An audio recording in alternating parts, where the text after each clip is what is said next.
Welcome to the deep dive.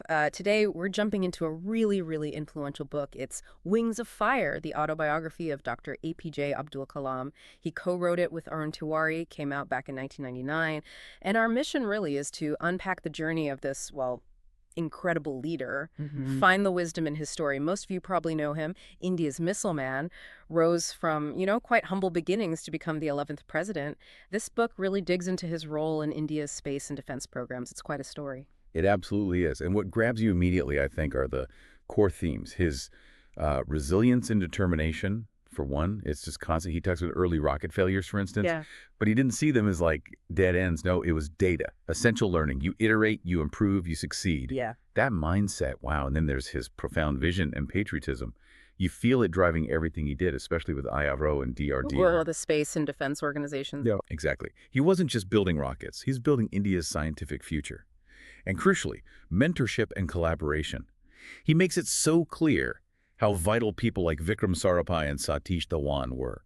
He actively sought them out. That takes humility. And underpinning all that, his deep faith and spirituality, it seems to be where that humility, that sense of purpose really came from. Yeah, and the book itself kind of walks you through his life so methodically. It's broken down into four main parts. You start with orientation, right? Yeah. His childhood in Ramaswaram, those formative years. You see where the values came from. Then it moves into creation.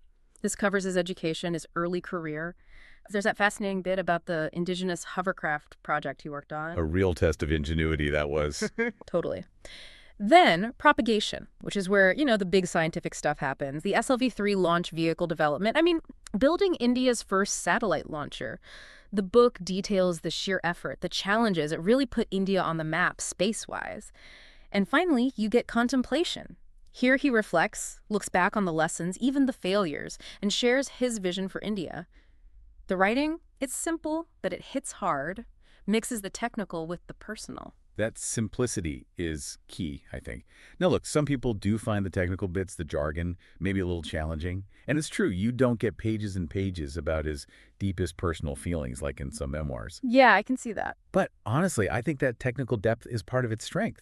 It gives you this incredibly rare insight into how India built its scientific capabilities. It's almost like a historical record in that sense. And while it might be lighter on, say, emotional confessionals, you absolutely feel the human struggle, the effort, the importance of his family. It comes through. Absolutely. And what makes it more than just his story, what gives it that lasting power, are those famous quotes. Everyone knows them. That first one: "Dream is not that which you see while sleeping. It is something that does not let you sleep." Wow. That's about sheer drive, isn't it? A relentless focus. It really is. It captures that intensity. And the other one, the title quote: "We are all born with a divine fire in us. Our efforts should be to give wings to this fire." Whew. That's the core, right? It lifts the book, makes it this, well, beacon of hope for students, for professionals, for so many people. Exactly. And that brings us to perhaps the real takeaway for you listening. The value here isn't just knowing Kalam's amazing life story. It's about seeing those principles, the perseverance, the vision, working together and thinking, okay, how does this apply to me? It really pushes you to reflect on your own journey, your own challenges. How do you find and nurture that divine fire he talks about? That's perfectly put. So, as we wrap up this deep dive, here's something to maybe chew on. How can you, drawing inspiration from Dr. Kalam's incredible focus and his dedication to, well, building something bigger than himself, how can you identify that divine fire within you and then, crucially, give it wings? Thanks so much for joining us today.